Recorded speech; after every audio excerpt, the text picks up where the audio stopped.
Friends, rain హెవీగా పడుతుంది ఇక్కడ చూడొచ్చు.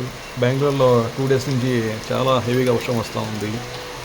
సో ఫ్రెండ్స్, మన ఆంధ్రాలో కూడా సేమ్ ఇలాగే నిన్నటి నుంచి వాతావరణం చాలా మారింది. ఎక్కువగా వర్షపాతం కూడుగా ఉంది. సో ఈ ఫ్రెండ్స్, ఈ సంవత్సరం అయితే చాలా వర్షాలు అయితే పడుతున్నాయి. సో కంటిన్యూస్గా రాత్రి పగలు లేకుండా వర్షం పడుతూ ఉంది బెంగళూరులో.